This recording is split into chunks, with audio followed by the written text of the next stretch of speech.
real privilege to be with you today, and thank you very much for your time. Speaking with Kevin, I know that we have representatives from Brazil, Mexico, Nigeria, Belgium, Poland, Kazakhstan, Mongolia, just to name a few countries, and also Oxfordshire I saw on the list. So a real international and hopefully national mix as well of people wanting to learn more about our University Foundation programme. So today we have Kevin, who you've just heard from, me, Dominic. I'm the Careers and Higher Education Advisor here at St. Clair's, and I also support the International College, which is where the University Foundation programme is housed. We have a team of 3 in the Careers Service. So we have Helen Forey, who is the head of Careers, and we also have Emily Spriggs, who is a trainee Careers Advisor. And we work as a team of 3 across the entire school. We also have Paul Sinclair, Director of Studies, and also Keith, who is with us today as well. So hopefully we have a good team to keep you entertained and to give you lots of information about the year. If you have any questions, please do put them in the chat and we will address those at the end. Hopefully we'll have enough time in this 30-minute period to cover all your questions. And if not, we'll have some follow-ups as usual. So just to give you an outline of today's presentation, we hope that it will last around about 30 minutes. We'll keep to that time. Potentially, we might have a little bit of time towards the end, but if you do want to go within those 30 minutes, that's totally fine. This webinar is also recorded to let you know in advance. I'll start just by talking about the UFP and how it adds value to our students. We'll then have Keith, who will give us a bit of information about the English provision, which we provide embedded throughout the programme. Paul will then talk about the subjects on the UFP and also how the UFP fits within the range of subjects that we also in programmes that we offer within the International College. And then I will wrap up at the end talking about higher education and how the UFP really supports students getting into some of these really exciting, competitive, prestigious courses and institutions, not just in the UK, but also around the world. So just to start by talking about St. Clair's and how the UFP fits within our school. So we were established in 1952, quite a long time ago now. We're just coming up to our 70th anniversary by Anne Dradle, OBE, and also Pamela Morris. And there's been a huge emphasis since our starting on internationalism, which is really embedded throughout our DNA. And in fact, the mission statement is to advance international education and understanding. And you can really see that when you walk around the campus. You see students and staff members from all over the world. And even though many students are from a range of countries, everybody gets on really, really well. There's a strong sense of community. And I've noticed that students make lifelong friendships when they're here with us. There's also, happy to say, very fortunate to say, a reputation that we have for academic excellence. And there are 3 streams throughout the school. So we have the IB World School, we have the International College, which is where the UFP is housed, and we also have summer schools. And students, through being this quite broad institution, students on the UFP have access to all of the elements of the school. So they can join clubs and societies, they can take advantage of the lovely spaces that we have.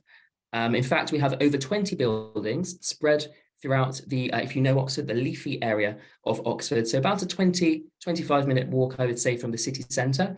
We're in North Oxford in the lovely leafy surroundings. And the UFP has actually been established for well over a decade. I think it was rebooted in 2007. In fact, with the help of Paul, and you're going to hear from Paul a little bit. So when I talk about the UFP for the first time to students, agents and friends, anybody who wants to know about it, I like to use the phrase double-pronged benefits. And what I mean by that is the UFP, of course, as a 1-year program, is underpinned and supported by a range of academic staff. And so there is this huge emphasis on academic excellence, which students receive and learn and grow within that capacity. But also simultaneously, working in parallel, students are supported quite heavily with their university aspirations. So we have both group sessions and unlimited one-to-one sessions with careers and higher education supports.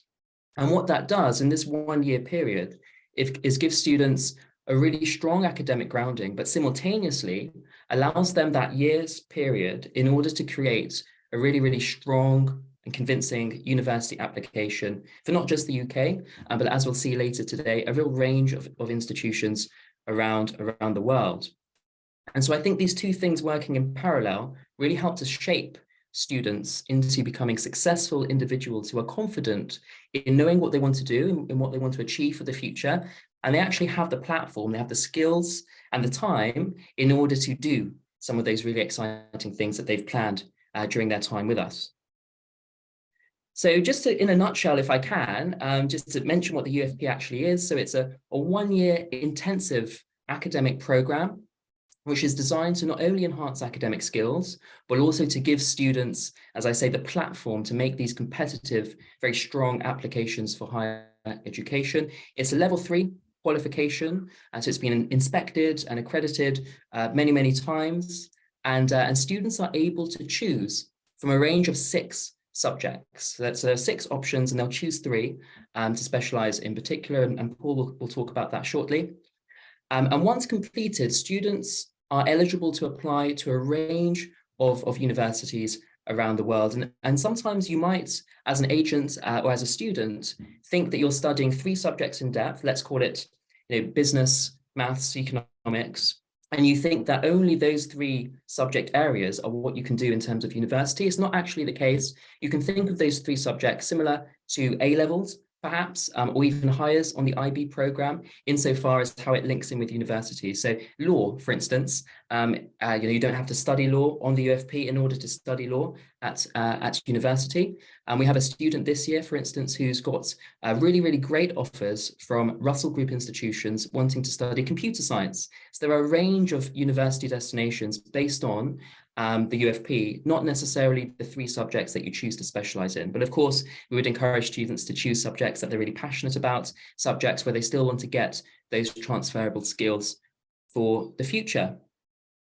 So now I'll just hand over to Keith to talk a little bit about the English provision. Thank you. So obviously, English is a very large part of the foundation program. The students have around 10 hours a week for the majority of the time that they're here, which adds up to around 300 hours.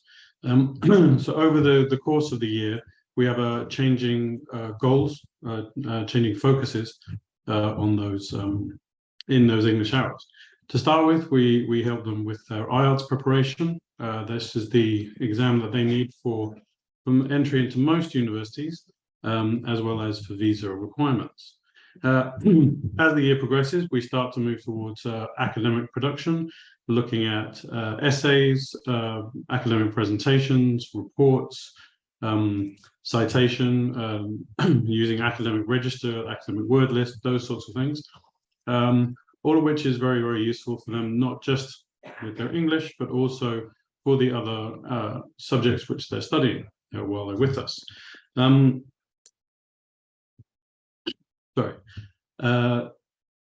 As well as the English aspect, we also look at various critical thinking skills, such as problem solving, deduction, research, and of course critical reflection, which is very important for them to be able to understand what it is that they need to do better in. And I think that what we do in the English part really is a sort of the core of helping them to move on and be successful in the other subjects that they're choosing. Now, obviously, this is all very academic.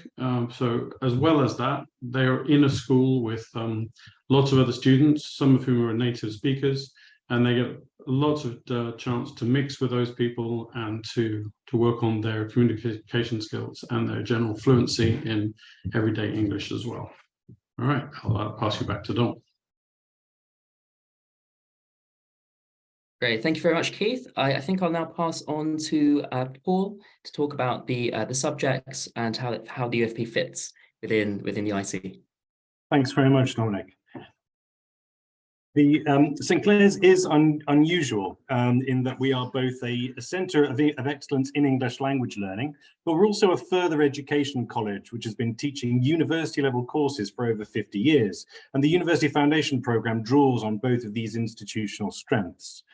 So as you can see there, students choose 3 academic subjects from 6 options: economics, business, maths for business, psychology, politics and philosophy, although as Dominic mentioned, we have students who go on to university taking other programs there. And they also take 2 shorter supplementary modules, one on global issues and the other on statistics. And these are taught by specialist, experienced academic teaching staff. And most of them also teach at universities, typically Oxford University or Oxford Brookes University. 60% of the final grade is based on coursework. And just as Keith suggested for the English language portion of the foundation, the programme is really designed to teach students skills that they'll need for university study, not just academic content. So how to plan and write an essay, how to compose a poster presentation, how to work on group projects or deliver a formal presentation.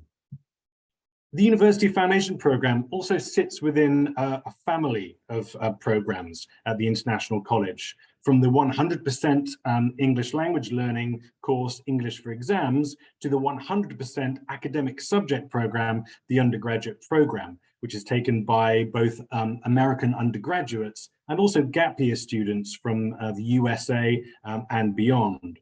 And this does allow both progression and the possibility of switching programs.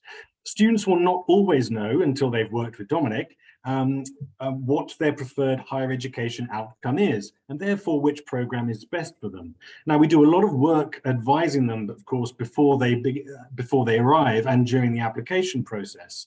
But our range of programs allows for some movement, so a student can sort of pivot into a more suitable one if appropriate, switching programs if they think that it will strengthen what they now know is their preferred university outcome. So some of the ones we see, for example, are English for Exams to Foundation Programme. The student who starts just learning English with us, because the first 7 weeks of the programme are just English language learning, and then realises that they want to maybe focus on the UK and therefore switch to the Foundation Programme. We have some students who begin our English plus Academic Subjects programme, which is a 14-week programme combining English and 3 academic subjects. Some of them might realise, talking to Dominic, that given their previous academic profile, the foundation would support their future applications stronger. And so at the half-term point in the autumn, they switch into the UFP. We also, for example, had 2 students this past year begin the University Foundation Programme and switch in spring to the undergraduate programme. These were students who had incredibly strong abiturs. They were both German, and they, in some ways, were supported adequately, or more than adequately, with that for their European applications. And they wanted to dive deeper into some of their subject learning. So they were actually taking 2nd and 3rd year university level courses in their preferred subjects, which included psychology, and both of them got into their first choice university in the Netherlands as a consequence of that.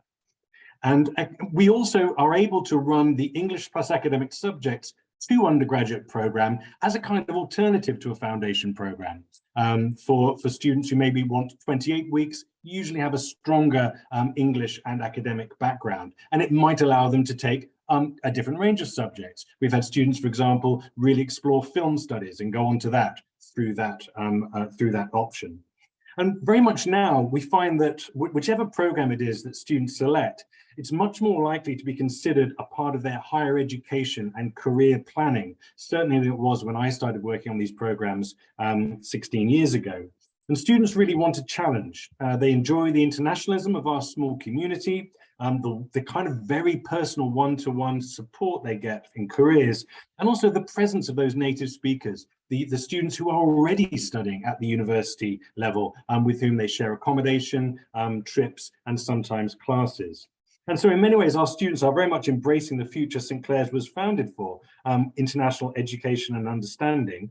And our role is very much to give them the skills and academic fluency to be a confident and mobile traveller in this globalized world of education. And certainly when I started working here in 2007, I think there were a few hundred English language taught programs in Europe. Once it got to about 8,000, I stopped counting, and about half of our students actually stay in the UK, but about half of them spread all around the world, as you'll see from Dominic, whom I'll hand back to you now.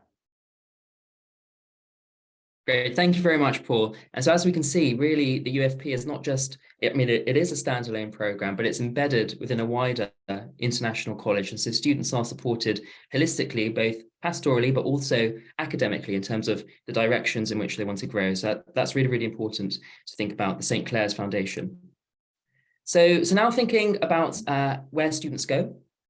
So as you know, we have the well-established UFP that's been going for some time, the University Foundation Programme. If we look at the UK historic data, since 2014 up until last year, we've had 92 students placed in 41 different UK universities. So quite a broad range. And in fact, 11 of those institutions are part of the quite coveted, for a variety of reasons, Russell Group, making 46% of the 24 institutions making up the Russell Group.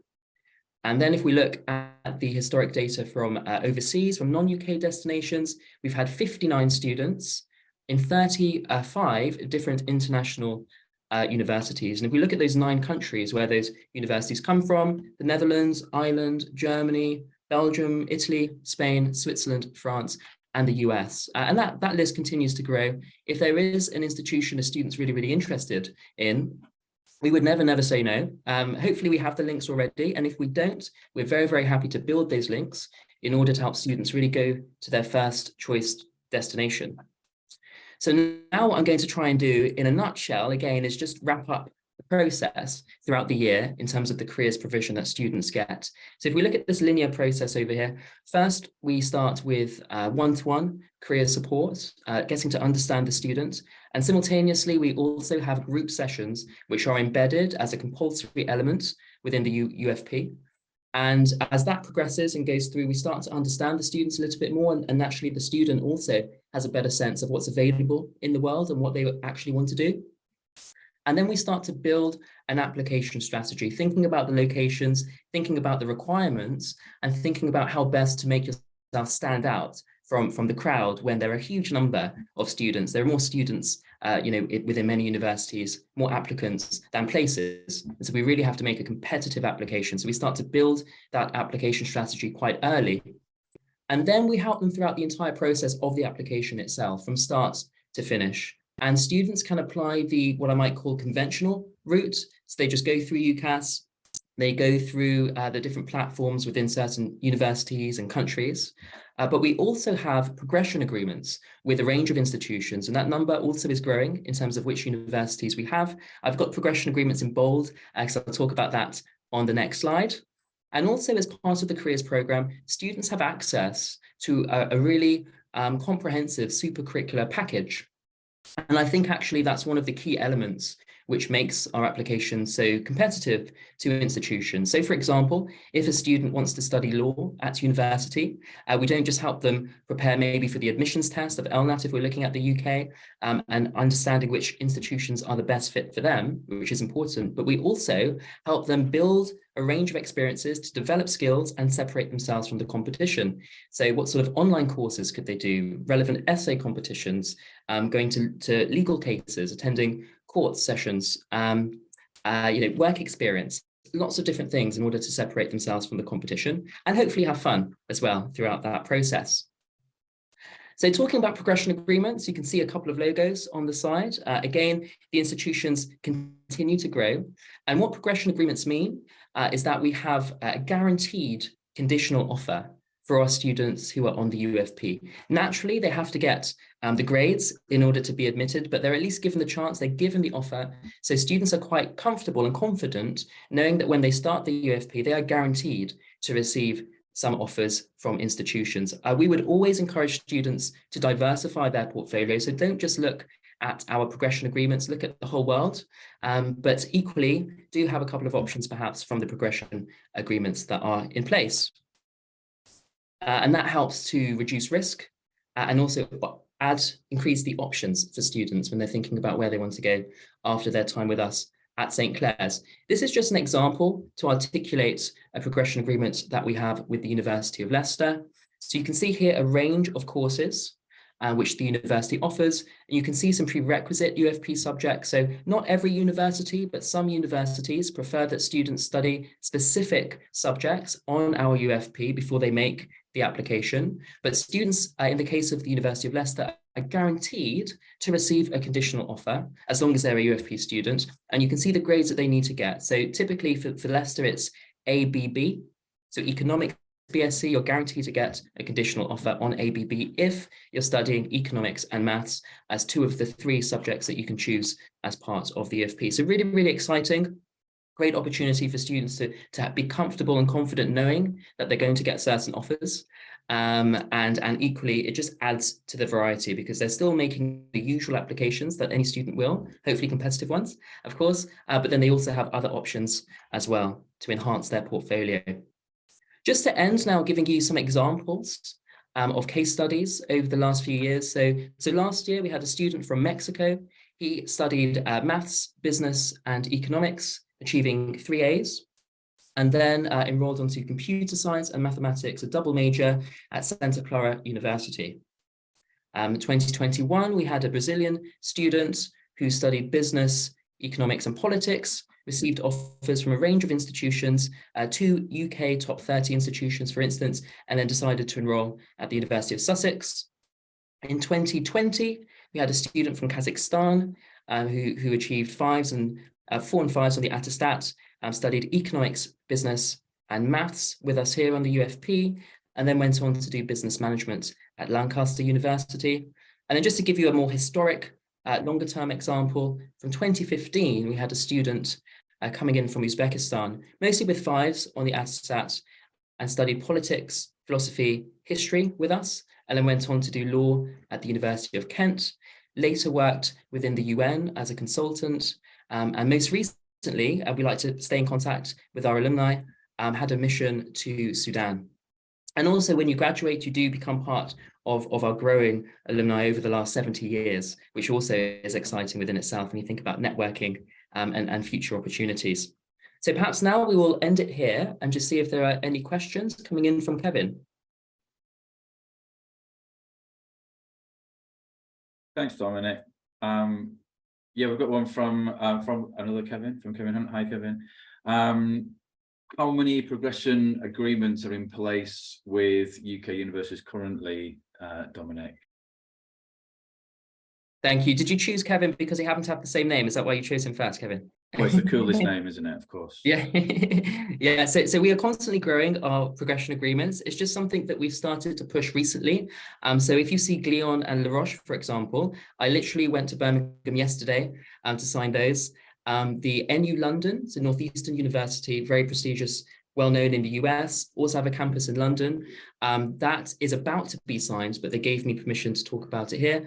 Leicester was last month. So you can see that we're growing over a really short period of time and will continue to grow. To answer your question in terms of, was it UK, Kevin, in particular?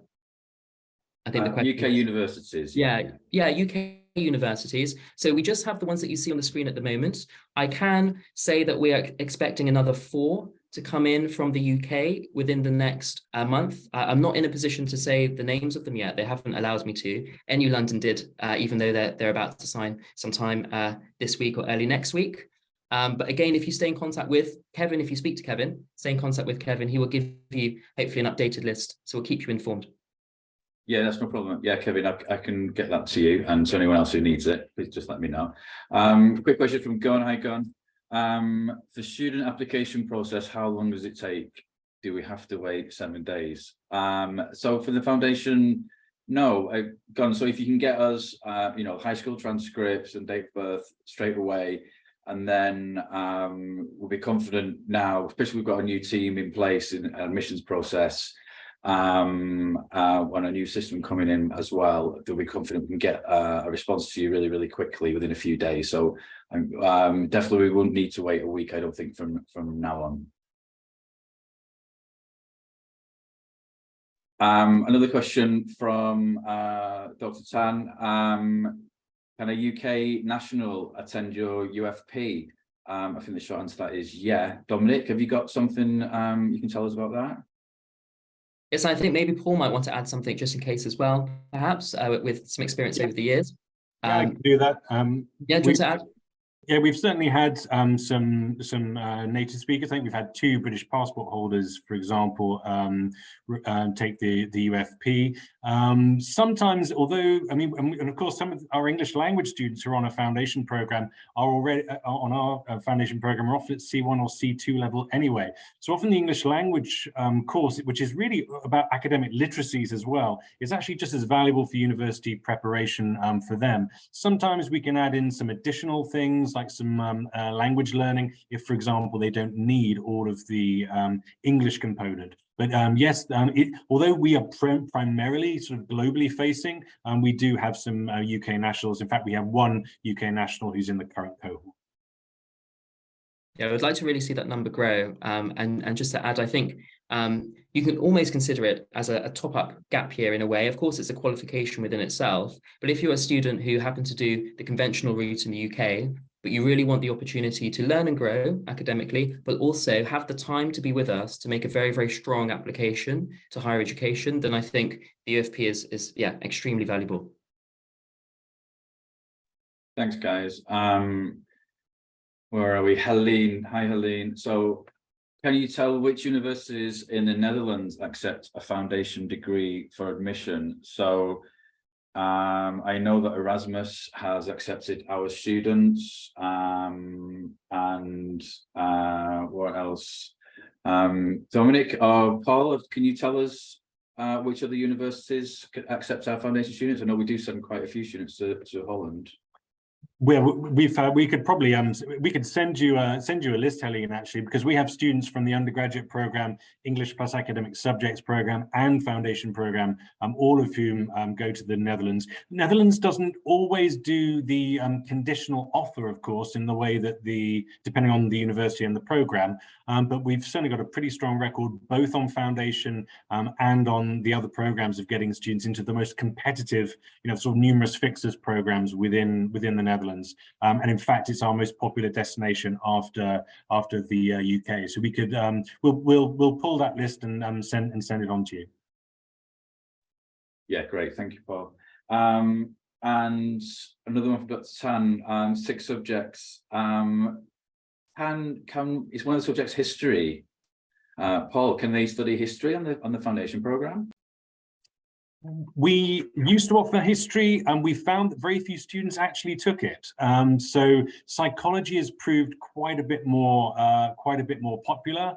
I mean, certainly, if there was a student who was desperate to study history, we have historians. In fact, I'm one. So we might be able to reconsider it again. But mostly, students who are interested in history often do politics. You often don't always need, for example, to have studied history to enroll in history at a UK university.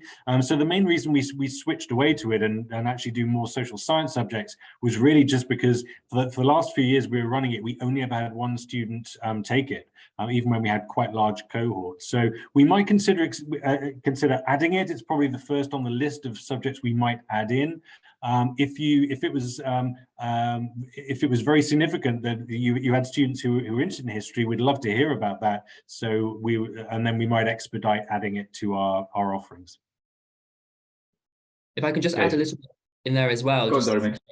Yeah, we have, of course, as we mentioned before, we have a range of subjects where students can eventually land in terms of higher education. If we have students who have quite strong biology and chemistry in their subjects before coming here, there is also the chance to do a foundation program for medicine. And a university has approached me to say if we can potentially find some time to include that as a subject within the UFP. If the student hasn't done it previously, then they would definitely sign a progression agreement. So yeah, really range of subjects. And I think based on demand, of course, we're always looking at what we can do.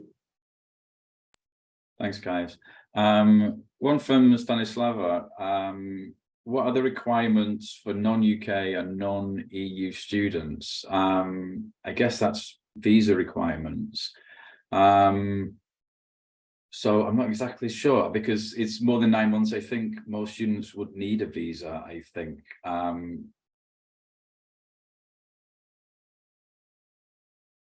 Sorry, Paul, you agree with that?